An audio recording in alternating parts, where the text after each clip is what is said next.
and welcome to a new season of WSSU Ram News. I'm Wendy Covington. And I'm BJ Daniels. Thank you for joining us. WSSU Ram News is a positive, informative, and entertainment program presenting the Winston-Salem State University campus to the Greater Piedmont, Triad Region, and Forsyth and Guilford counties. The students and staff of the Department of Mass Communications produce this program and broadcast it by way of cable access TV. Winston-Salem State University is one of 16 constituent institutions of the University of North Carolina. The university is located on the southeast quadrant of the business I-40 and US 52 interchange near downtown Winston-Salem. In our lead story, Winston-Salem State maintains to be trendsetters in college history. Recently, the U.S. News and World Report published an article that ranked Winston-Salem State University second among liberal arts colleges in the South. And Joyner spoke with a member of the Student Government Association.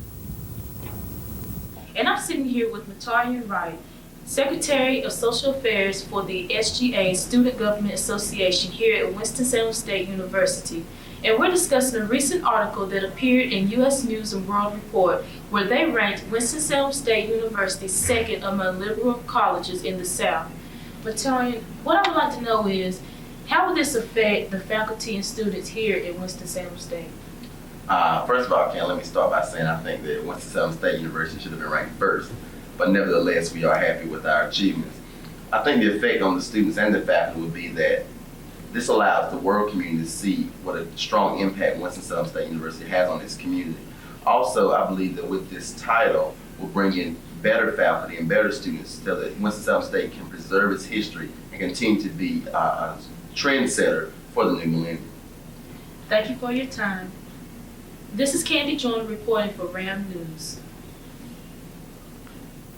And speaking of trends, WSSU has followed the lead of many other schools across the country by implementing a one-card system. The card can be used in various places around the campus. I'd first like to thank you for your time in doing this interview with us. So thank you. You're welcome. As most students know, the RAM card is more than an ID meal card. What other purposes does this card serve? Okay, the RAM card was instituted here on campus to alleviate students having to carry more than one card for anything. The RAM card is now your ID card. For students that live on campus, it's your meal plan card, it's your library card. Very shortly for students that receive financial aid, it will eliminate the book vouchers because it will serve that purpose. The RAM card is designed to become the access card, and the very first dorm that will go online will be Wilson Hall, and this will allow the students to access the door. It will also allow you to use it for vending. The Pepsi-Cola machines and the snack machines will soon accept the one card, as will washers and dryers. Anything that you would have to use the card for, such as in the library, if you need to make copies or anything along those lines, you'll be able to use this card. Okay. Is it true that the RAM card can now be used as a student ticket for home athletic events? Yes, just this past Saturday we had the first opportunity, our first home game. The students were able to go to the Bowman Gray Stadium, present their card and gain admission. So they no longer have to go to the ticket office to get a card, get a ticket for a university-sponsored event. And this will be good for football season, basketball season, as it will for student events in the K.R. Williams Auditorium. Okay. What are some of the other facilities that the RAM card will allow students to use? Okay, right now, the students are able to use the RAM card in the library, and that's very important. Basically, at this time, students are just using it at the library. They're using it in the dining hall, and they're also using it in the food court. And I think that that has been a lot of help to students, because right now, without having carry-out service, students that aren't able to make dinner or lunch can go to the RAM Shack, get an equivalency for the meal that they've missed, and still use the meal that they should have gotten there, in addition to adding a cash for the remaining balance for them. Where should students go to report any type of problems or lost or stolen cards? This office is open Monday through Friday from 8 in the morning to 5 in the evening. And it's always a good place to start here because I can deactivate your card. And if it happens on the weekends or the evenings, they can always call campus police and make a report. You want to get it on record as soon as possible. We haven't had many students that have reported the loss on the weekends, and I think right now it's just because they wait until Monday. Unfortunately, there is a replacement fee. Every time you lose that card, it's an additional $10 fee. But maybe that'll encourage students to hold on to it a little bit tighter. Keep up with those cards. Yes. Is there any other information that you'd like to share with us today? Well, basically, I want the students to realize just what the RAM One card is. It's the state of the art in technology. For those of you that have internet usage, our webpage will be up very shortly. But every school that's using it is on the internet. We have what is called the Generation 6 series. It is the system that Chapel Hill has just recently acquired, but we had it first. This is the top of the line. There is not anything that has to do with this card that I can't answer for a student. If a student wants to question their balance, I can sit down with them and pull up their transactions and say, on September 4th, you ate breakfast, lunch, and dinner, and I can tell you what time your card was scanned. If you went into the food court, I can say on September the 14th, you spent $3.98. We can back it all the way down. So there's not a problem just saying, well, my card says I only have $62 left and I don't remember spending the others. You may not remember spending it because you didn't spend it in a lump sum, but I can provide you with that information.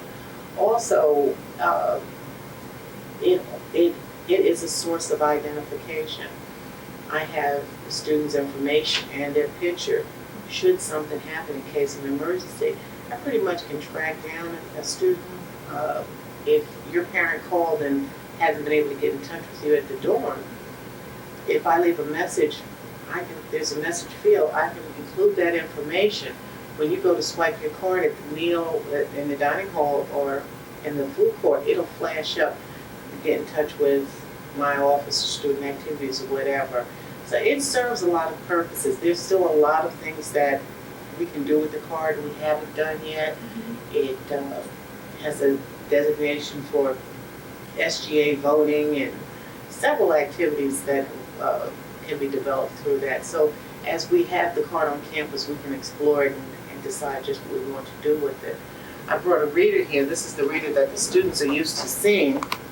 And basically what it is that this slot right here is for you to swipe the card. When the card is inserted, it comes up that either it's not authorized, and it will say not authorized. It may say lost card. It can say illegal card.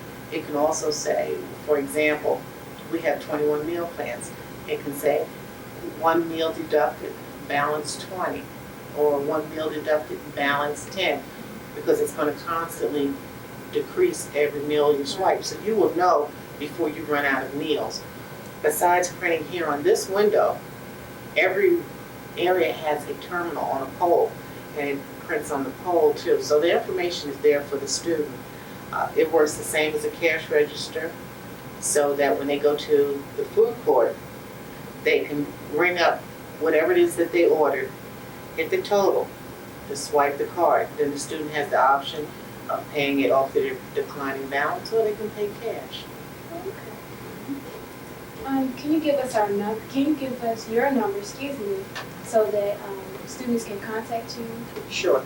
If they're calling on the campus phone and they're calling within the campus, it's just extension 3112. If they're calling from the outside, it's area code 336-750-3112. Well, we certainly thank you.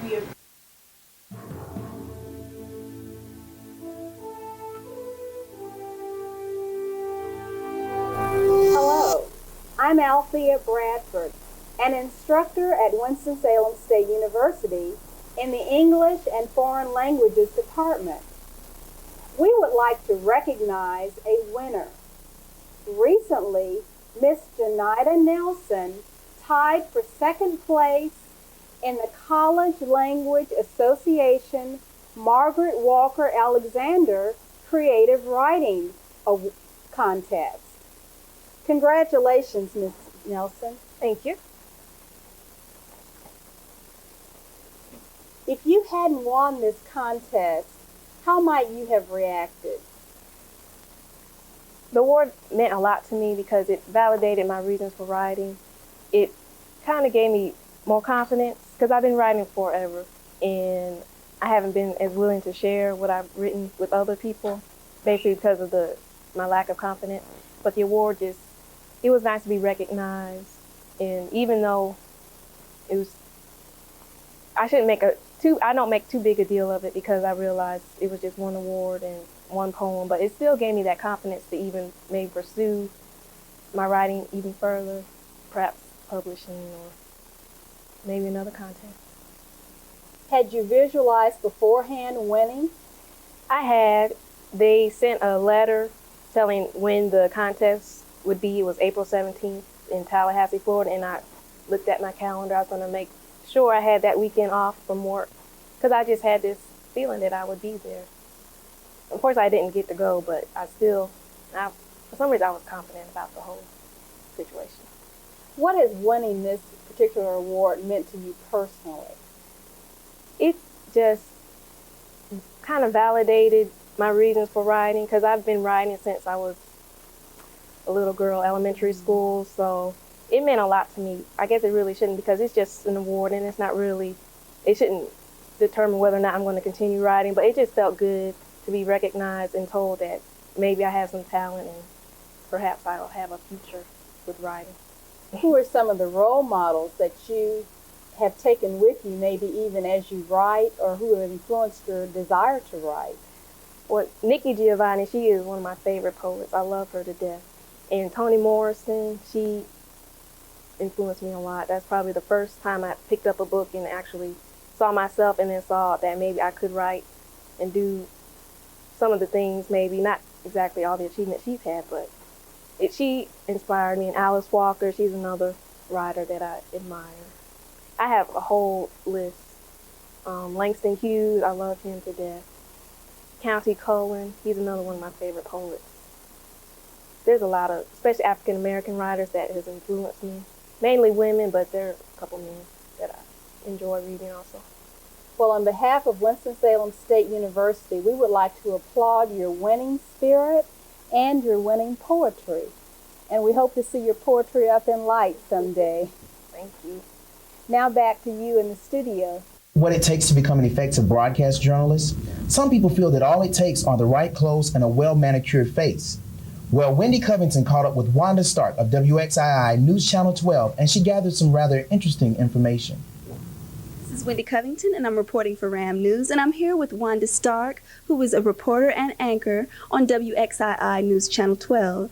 It's so nice to have you here with us, Ms. Good Starke. to be here. The first question I'd like to ask you is, how did you get started in anchoring and reporting? Okay. I got started in Augusta, Georgia, working for James Brown's radio station. That was my first anchoring experience. And my first anchoring experience in television was in Los Angeles, working as a substitute anchor when the regular anchor was on maternity leave. What commitments must broadcasters make in reporting news accurately and fairly? Well, the first commitment we make is to the truth, to telling the truth and to being fair and to being open so that we tell the story, the true story, and not just what we think is a story, but actually what is the truth. What are your personal views on investigative reporting and the ethics involved with that? And one example would be the ABC versus Food Lion case.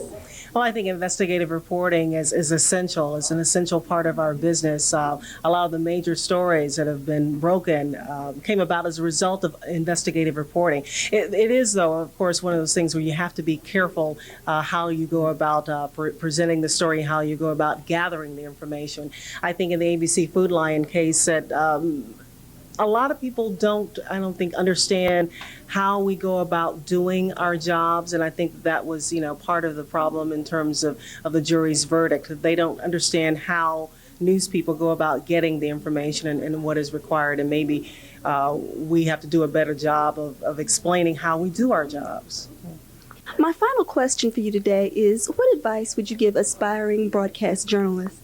I would tell them to read everything that they can get their hands on, read all the news magazines out there, read newspapers because you want to be informed. I would tell them to watch the masters, watch the people who have excelled in broadcasting to see what it is that they do so well and how they're able to do it.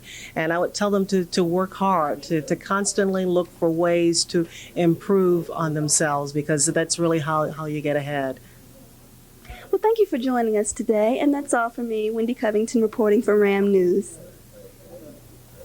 Now that's some good information from a very reliable source. I agree. I feel like she gave me a lot of valuable advice and information. She also gave us a lot of insight on the positions that we're in right now. Exactly. College life is a time for working hard and earning a degree, but there is always leisure time. Mila Thomas, our entertainment editor, caught up with Charlene Legette, and she discovered some soulful sounds. A lady that not only writes, but performs and produces her own materials, Miss Charlene Legette. Thank you, Charlene, for joining us. Thank you. Charlene, when did music first begin to play a major role in your life? I first realized I was musically inclined in the first grade when I sung in the school play. Mm-hmm. And from there, I began to play the saxophone in middle school, I think. Right. And I've continued to play the saxophone. Okay. Mm-hmm. So what are your future plans with music? My future plans are to become a music teacher and to open a studio. Mm-hmm. And hopefully I can get a record deal and become a singer. Okay. Who are some of the singers that inspire you that are out today? Oh, okay. Some of the singers that inspire me are Toni Braxton, Anita Baker, Patti LaBelle, and of course Whitney Houston. Okay. You know, there's a song that I love to hear you sing. The song you performed at the Mr. Black and Gold pageant, Okay. Send Me a Sign. Mm-hmm. Could you sing us a little bit of that today? Sure. Turn the lights down low and let's do this slow. There's nothing about me that remains untold. If you give me a chance, I might change your mind. But if you didn't love me, you would have sent me a sign. How was that? That was magnificent. Thank you. You have such a soulful voice. Thank you. Now, you're also going to perform a piece, right, for us today. Mm-hmm. I will be playing Anthropology by Charlie Parker on the saxophone. Okay, great. Thank you.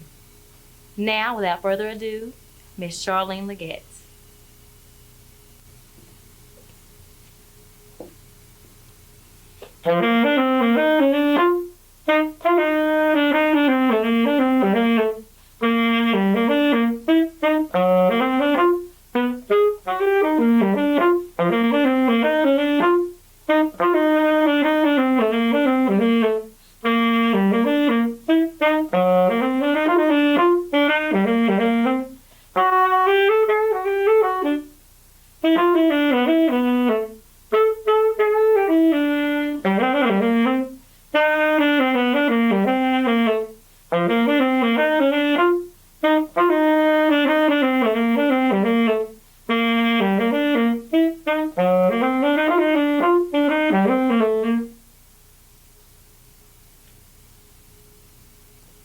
Now that's what I call multi-talented. That was Charlene Legette with Mila Thomas reporting.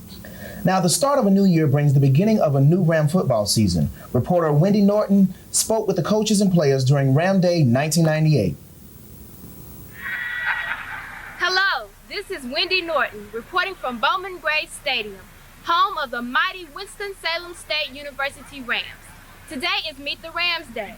It is your opportunity to meet the 98-99 Rams football team. It was a day of football, as well as food, folks, and fun, as those in attendance enjoyed the excitement brought on by the Winston-Salem State University High-Stepping Marching Band. During their day on display, the football team participated in photo sessions and mingling with the crowd, as the 1998-99 WSSU Ram football team and coaching staff were presented, the stadium was filled with pride. With me now is Michael Winbush, offensive coordinator. Coach Winbush, how do you feel about the offense for the upcoming year? Well, we have high expectations for the offense. We have a veteran line. We have 3 seniors on the line. Also, we have an excellent quarterback in Tory Woodbury, as well as Aaron Patrick. I think our key point this year will be the fullbacks and also the wide receiver. Hopefully, we can do a good job, continue on from last year, the last 4 games. And this year, hopefully, we'll bring it back to Winston-Salem like we're supposed to. Thank you and good luck. Thank you. You know, Wendy, Ram football has come a long way this season. I agree, and that's why we're pleased to have the Rosh on this show. Now, in the most recent edition of the News Argus, the university newspaper, you might have seen a column called Sports with the Rosh.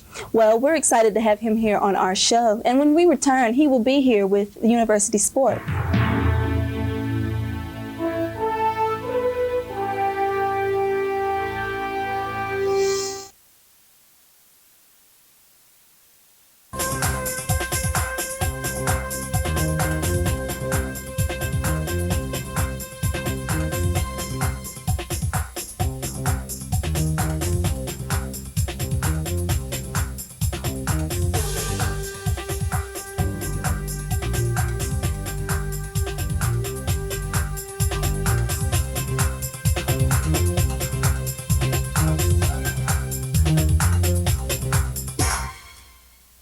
Winston-Salem State University, a tradition of excellence, an educational institution whose greatest gifts to the world are its graduates.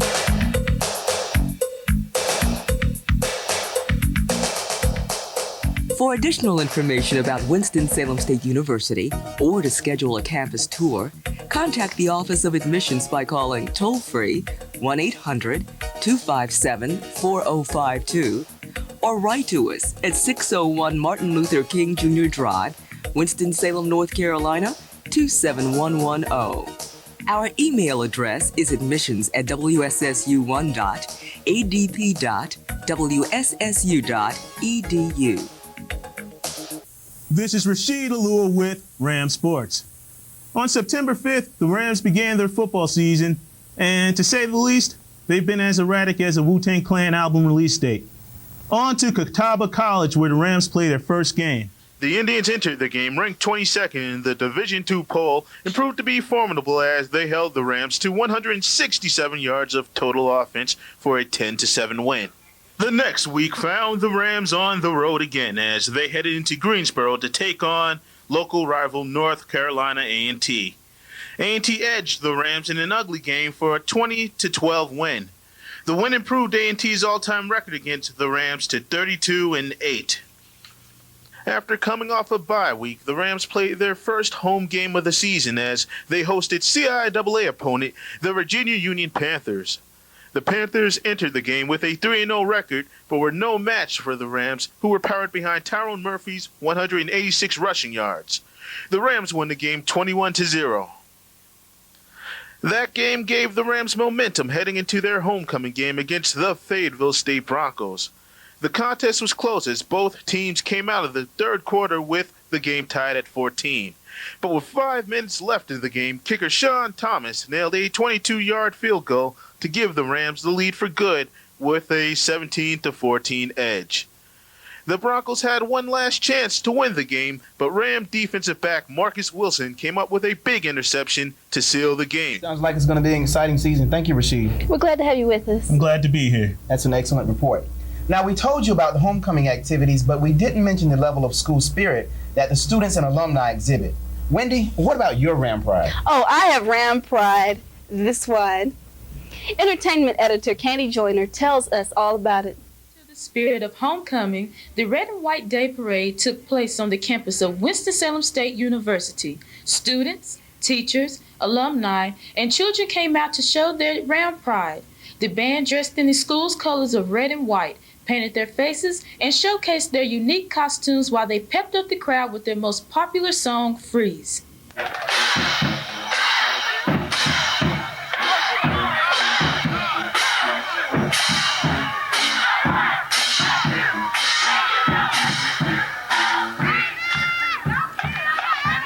Spirits were still high the following day with another spectacular homecoming parade, one of which involved the community. The queens and clubs represented to the fullest, adorned in their crowns, sitting upon elaborate coaches. The spirited crowd, young and old, were entertained by local high school marching bands, along with Winston-Salem State's own high-stepping marching band. I'm BJ Daniels. I'm Rasheed Oluwa. And I'm Wendy Covington. And remember, there would be no WSS without you.